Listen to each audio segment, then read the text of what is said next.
Yes, yes, yes.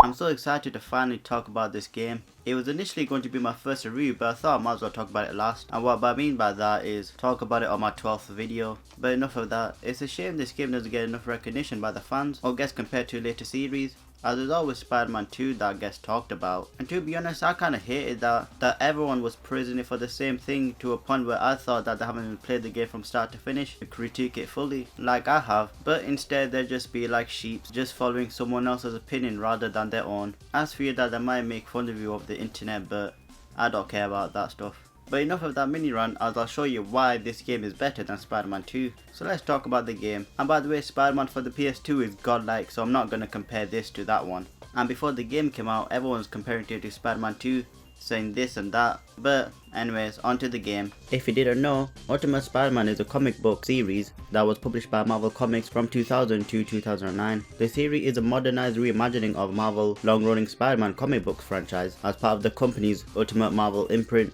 Ultimate Spider-Man exists alongside other revamped Marvel characters in Ultimate Marvel titles such as Ultimate X-Men, Ultimate Fantastic Four, and The Ultimates. The comic was written by Brian Michael Bendis and the artists are Mark Bagley and Stuart Immonen, if that's how you say it. Well, now you know a little of what the game is based on. Now, as for the game, Ultimate Spider-Man genre is an action-adventure that was developed by Treyarch and Vicarious Vision for the GameCube Advance and Nintendo DS, and was published by Activision. The game was released on such platforms as Game Boy Advance, GameCube, Microsoft Windows, PlayStation 2 and Xbox for North America in 22nd of September 2005 and Europe 14th of October 2005, alongside with Nintendo DS that came out North America 26th of September 2005 and Europe 14th of October 2005. The game received mostly positive reviews, but you got to have a couple of idiots, as some critiques are that the villains are super difficult to beat, that require several playthroughs and exhaustive bouts of highly patterned attacks. Well, to that I say you're freaking terrible at the game. And also, that doesn't make the game bad or should reduce scores. The boss battle are not glitchy, it's just trial and error. But on the other side, they said that the game was very entertaining. Man, honestly, a lot of people are missing out over this fantastic game that I can't wait to share with you. I'm gonna go over the plot and the presentation of the game, and then gameplay.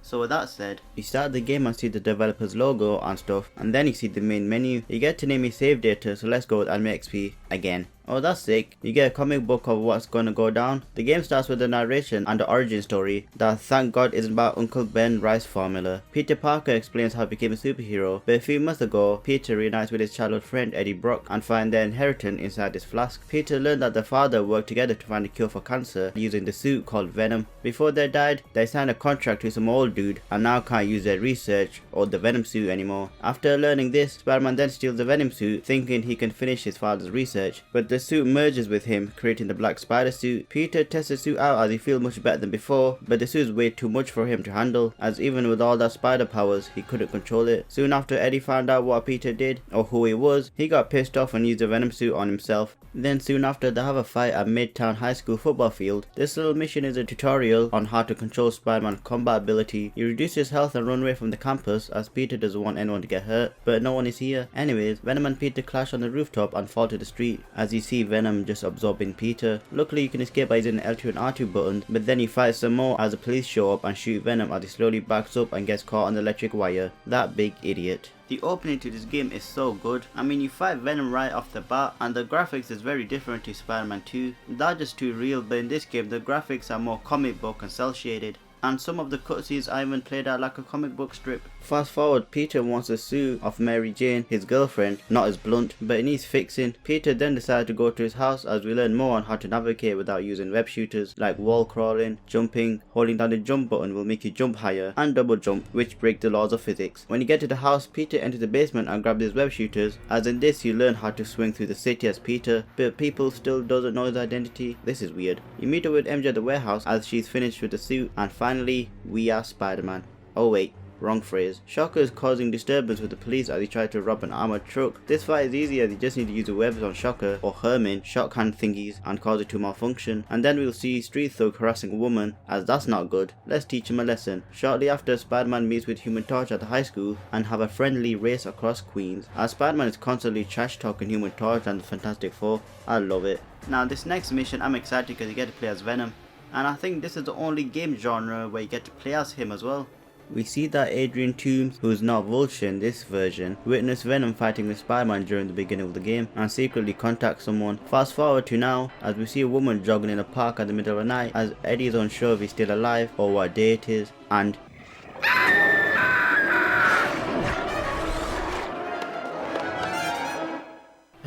I'm so going to enjoy this. My god, this poor soul just got eaten. In this mission, you pretty much learn how to play as Venom, as he's very different from Spider-Man in many ways. You defeat thugs and finally my prayers have been answered as we kill this annoying balloon kid that always cries when his balloon is missing. And if you didn't know, this is an Easter egg of the great best game of all time. Totally no sarcasm, Spider-Man 2. But of course this is PG and we don't actually kill him. We just weaken him. We fight a few more thugs and this game is asking us to throw this motorcycle at a bar. Okay, hopefully it doesn't belong to anyone special. Holy shit, is Wolverine and we got to fight him. Yes, my body's ready, let's do this. He said this signature catchphrase and that is, I'm the best at what I do and what I do is nice. This fight is awesome. You have a tug of war with Wolverine and he can lose, but of course I'll play this game countless times. And then we fight some more at the dojo. Damn Venom, you ain't gotta do Wolverine like that. Sorry.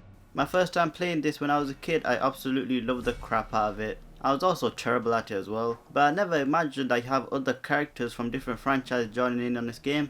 This game has a cool transition when you switch between Spider-Man and Venom. Anyways, we play as Spider-Man and this mission you basically learn how to play combat tools. This is essentially beat a wave of different gang members across the city, and when you beat the mission you unlock it for further completion of the game. Peter then head back to high school as we learn that a big rhinoceros is on the loose.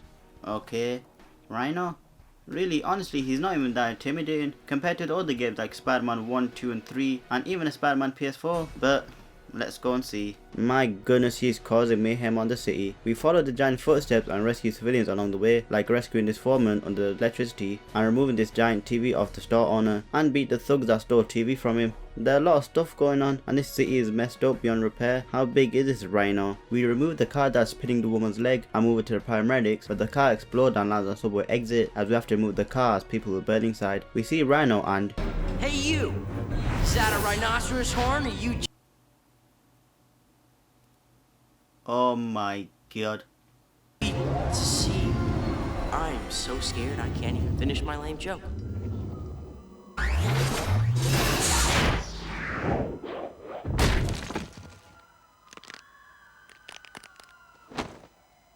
You okay there, Spider-Man? Maybe today is not the best time saving people, right? Don't worry, nothing's broken, except my spine, a few ribs, maybe everything else. Ow. We chase after Rhino as nothing is stopping him. He's destroying everything in his path. He launched a car into the building as we have to rescue the civilian that was about to fall off of his car. And then we help police defeat the thugs. We catch up with Rhino as Spider-Man has an idea to use the cement and the wrecking ball against him. But make sure he doesn't throw the big flammable ball thing as it will land on your house. Okay, we damage him with it as we chase him again to the parking lot and have a fight. Just jump on his back and hit it and jump off when the spider sense is tingling. And you know what? Honest to God, this is the most intimidating Rhino I ever saw in any video game, movie or any platform. He's a big, menacing, intimidating giant machine. His moveset is dangerous and scary, especially his charging fist attack and his charging go attack. We defeat Rhino as we learned that he was manufactured by Trask Industries. And what? A tiny little midget was controlling him. What the hell? Anyway, Spider-Man takes a rest as he's suffering from a migraine. Meanwhile, Eddie is attacked by Silver Sable and a militia as they're ordered by someone to collect the Venom suit. We try to finish this as fast as possible, but there's just no end to them. But we do escape from Sable and her men. Finally, Peter's at a field trip in Metropolitan Museum of Art as his headache is getting even worse. Eddie senses that Peter's in the museum as both of them meet at the top of the building. Peter believes that the headache is caused by being closer to Brock or the Venom suit, but still they both have a fight as Spider-Man wrecks him. Well, in the fight but not in the cutscene. Damn, Peter really does have heart. I like it. But Sable arrives and tries to subdue Venom. He takes a couple of men out but is captured and is taken away to the Sablecopter. Quick, to the Petercopter! Also, Peter thinks that she's working with S.H.I.E.L.D. He then goes home and observes his blood to find that the symbiote is in his bloodstream. Maybe that's why he can't get close to Venom. Eddie is contained inside the energy cage as Adrian Toomes and Trask convince him to test the suit out as it is worth billions of dollars. Venom's first test is against Electro. He chases him around Manhattan and this will test your ability to maneuver around. And Electro won't shut up about making 100 grand. That was probably promised by him by Trask, but mate, that ain't happening. When the chase is over, Spider-Man intervenes by getting knocked out as we gotta protect him from Electro, which is the first heroic thing he does. I remember struggling with this boss fight when I was a kid, as the game would freeze on me or the fight would take super long. You fight Electro, and when you do enough damage, Electro will absorb enough electricity to become full power Electro or the Silver Surfer. You have to throw cars at him so they can fall down for easy attacks. He is super fast as he zips around and can regen by using neon signs and electric billboards, but you can destroy them by also throwing cars that have people inside them, as some of them are scared and the others are thrilled for a ride. Weird. Venom defeats Electro and completes his task as Nick Fury comes in and tries to subdue Venom, but he escapes. Nick then wakes up Spider-Man, telling him to calm down, but Peter throws a tantrum. 2,000 miles off the coast of the United States, Beetle attacks S.H.I.E.L.D. members and releases the Green Goblin from his chambers. Then soon after, he flies into the city and Peter finds it weird that a metal suit is flying around, so he confronts him, have a nice little exchange, and off we go, chase him around the city. And of course he sets traps so they have to save the civilians. First are these ones that are stuck in between cars that they can easily squeeze through and escape, but no, I have to do it and bring him to the medics. Second is this woman that is trapped in a fire of the building that Beetle caused. Okay, this I understand. And final, he throws bombs at 3 cars and they topple over, so you have to open the doors and save them. Beetle then enter the building and take a sample called the Sandman. More chasing happens and then we fight him at the top of the construction building. Finally, no more chasing. You fight using wall jumps and wall combos as he likes to fly around, but then we finally lose him and ask people around if they've seen the Beetle, but they all point at Latverian embassy that totally doesn't look like a haunted mansion. I instantly fell in love with the design of Beetle. I never heard of him, yet he has so much mystery behind him. His outfit, weaponry and arsenal, everything about him is so cool. Spider-Man even calls him Iron Man to mock him. I mean, I guess he does kinda look like him. But I preferred this design, but let's say if he was in the original PlayStation Spider-Man, his outfit would probably be like the actual Beetle, kinda like Rhino. Meanwhile, Eddie and Adrian talk about the test against Electro and finds out that he's more in control of the Venom suit when Spider-Man is around, and spill his identity to Trask and Adrian. What a legend. Trask wants Spider-Man because the suit was created by using Richard Parker's blood. Sable and Eddie then try to find Peter, but Venom emerges and wants him for himself. He fights with Sable in a ship as both of them fall off and Venom absorbs her, but she escapes and fights in the streets. Her reinforcement arrives as you have to escape and kill the mercenaries on the way. Now a chopper is on our tail. You can destroy them by using cars, but Venom uses a crane to destroy the chopper and the building for the other one. But Sable's ship is now on us as Venom climbs on it and brings it down to the river. He escapes, but Sable still has another mission to find Peter. This part was so intense. Just when I thought it was over, more stuff happens. Peter and Mary Jane talk about the incident as Nick Fury calls and tells him to back off from this mission, but it has the opposite effect as he observes a creepy building and the Green Goblin breaks out and we need to chase after him. Oh great, he shoots fireballs and can jump, but not as high as Venom. And what the hell, She-Hulk? I have to save civilians now? I guess I shouldn't complain. I'm used to it now. I am Spider-Man after all. Okay, he shoots fireball at me in the middle of saving them. Cool. Well, Spider-Man loses him, but he surprise attacks us as now Spider-Man fights the fiery Green Goblin. You need to wait for Norman to use all of his fire attack to be drained of his fire armor, as now you can attack him. This fight is hard, as the fireballs sometimes can be hard to avoid, as they kinda track you down, well they move at a curve. And when we reduce his health to half, he throws Spider-Man inside a UN building as the fight continues, but this time when he jumps on land, fire miss out of him, and now you have to avoid him. But this also drains his fire shield as well. Spider-Man defeats him as S.H.I.E.L.D. now come in for the save. Well, it's too late for that now. This mission was also a difficult one when I was a kid as well. This boss fight took me 2 tries to beat, so the critique saying that this game is difficult is just flawed. And also, this was my first time seeing Goblin like this. I always thought he had a glider or stupid suit, but honestly this version looks sick. He kinda looks like the Hulk. Meanwhile, Beetle confronts Venom as he wants his sample, and guess what? Yes, we chase after him. Beetle then crashes inside a warehouse, so now it's a fight since he can't go anywhere. But Venom is also a disadvantage since he can't absorb anyone to heal himself. His second phase is that he traps us in a cell with 4 pits to avoid, and third phase is 6 pits with him charging at us. Venom defeats Beetle and escapes the warehouse. Man, that was close. I almost died there. After that happens, Peter casually walks in as Sable tranquilizes him, but Peter escapes the abduction as Sable is still shooting him with a tranq gun casually. Sable then threatens Peter's family and his loved ones as she knows who they are and will go after them if he doesn't cooperate. But both of them fight with Sable getting help of her men. We don't have web shooters or the spider suit, so he pretty much exposed during this fight, and the best way to tackle this is to jump attack and wall combo. The second phase is to help civilians with Sable help, as her job was to capture you and not kill the innocents. Once everyone is saved, Venom then comes in and backslaps Sable and kidnaps her. Now that we got our web shooters and the spider suit, It's time to chase after Venom, and after a long chase we fight him in the streets while protecting Sable. Spider-Man beats the Venom out of Brock, and Peter collapses, probably due to overwhelming shots of the tranquilizer Sable gave him earlier. And now Sable wakes up and captures both Peter and Eddie. As he wakes up in a cage and hears Peter scream, the force field disappears and Eddie trying to escape, but Carnage emerges through the door and we gotta fight him through multiple areas. Make sure to open the door as fast as you can, as he will heal. Not that it doesn't matter till the final area when we put our hands on him. You know what, it's funny how small Carnage is compared to Venom. Anyways, earlier we find Adrian inserting symbiote into Peter's bloodstream as he becomes Carnage. Wow, that completely blew my mind. I never thought that Spider-Man would become Carnage, but here we are.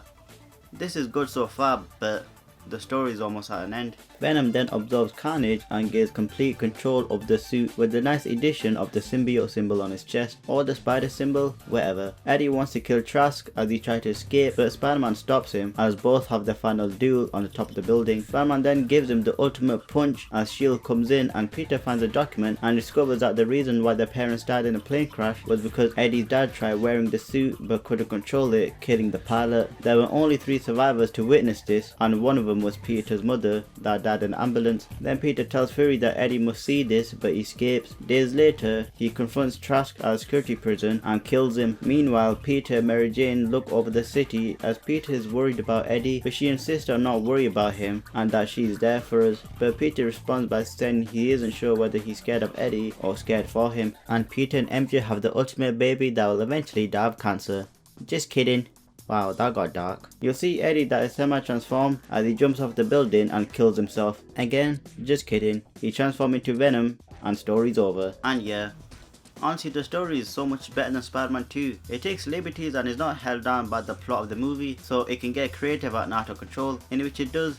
But let's talk a little about the gameplay. Now the gameplay is similar to Spider-Man 2, like you can free roam Manhattan with the addition of Queens and swinging into actual building using webs. Of course, unlike before, you used to swing in the air. And the maps are different in where Queens building are short, so the best way to travel is to web zip, and in Manhattan the buildings are taller, so you can swing around and be Spider-Man. So it's a nice dynamic there. And Venom is totally different in where you think he plays similar to Spider-Man, but that isn't the case, as he can't use web, but he can jump super high like the Hulk and use his tentacles to zip closer to walls and climb walls. The combat for me is better here than in Spider-Man 2. His combos are fluid and all over the place, using wall combos, and further to the story, you earn more consecutive strikes, and when you fight thugs and knock them out, you need to subdue them with webs, and if it's too late, they will constantly get up. As for Venom, they just straight up die, and his tentacle attack combos are OP, as he has the range of attacks so no one can touch you. Well, that's not entirely true, but you know what I mean. The details in this game I like very much, like the chaos Rhino left behind, and when Spider-Man web sticks to a building and not to the sky, it stays there, and when you look back you can see where the web stuck on. And when Venom jumps and lands, he leaves a small crater on the ground, and if you create enough mayhem as Venom, the police will come after you. Then S.H.I.E.L.D. You can still absorb people for health, so they don't care about that little detail. So yeah, Venom health constantly depletes, but it isn't a hindrance. As I said, you can absorb, and if you don't, you won't die, as you have small amount of health left, as Venom is in constant need of saying feed and hunger, which can annoy you, so it's better to feed on others. And don't try eating bosses as they will damage you from the inside. You can rack up points. My high score was 11,125. I wonder what's yours. I bet someone has 99,999 points. If you look at the billboards, you can see advertisements for Nokia, in particular the Nokia 6680. I mean, I don't know what's good about the phone, but yeah, it's there. And when you complete the story, you can freely switch between Spider-Man and Venom. Personally, I choose Venom because he is fun to play as, and you rarely get to play as him in any other video games. This game has city goals that are progression to the next level or a completion at the end of the game. I like this compared to Spider-Man 2, as there you always do random events to unlock the next mission, especially the final one, as it's super tedious to get enough points to play it. So it's nice to switch it up.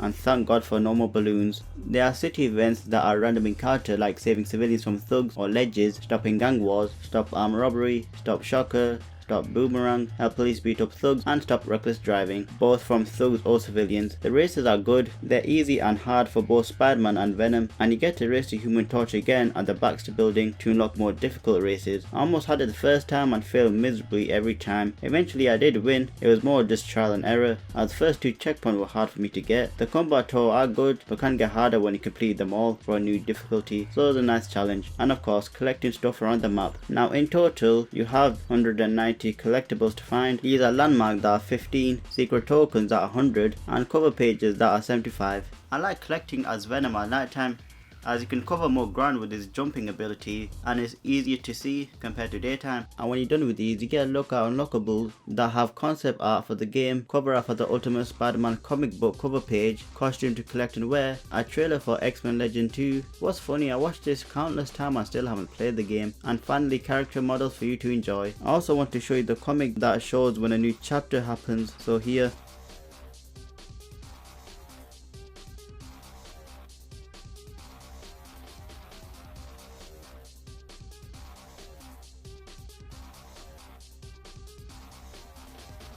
And that's my review of Ultimate Spider-Man. If you haven't noticed, I really love this game. From its story, art, graphics, characters, Spider-Man and Venom. I really enjoy Spider-Man in this game, for his dialogue, insults and delivery always make me smile. The combos are satisfying. Now the reason why I compared it to Spider-Man 2, and trust me, I love Spider-Man 2, but the reason why I belittle it so much is that I believe that people haven't completed the game to critique it proper. And when Spider-Man for the PS4 came out, everyone was comparing it to PS2, saying it was the best of the best. And personally, it barely makes it into my top 5 Spider-Man game, and I've played a lot of good Spider-Mans. But with that said, I've been AnimersiveXP, and I've said pretty much what I want to say. Remember to like, share, subscribe, and bye bye.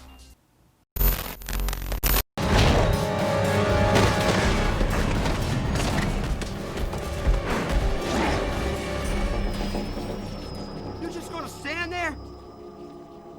Thinking about it.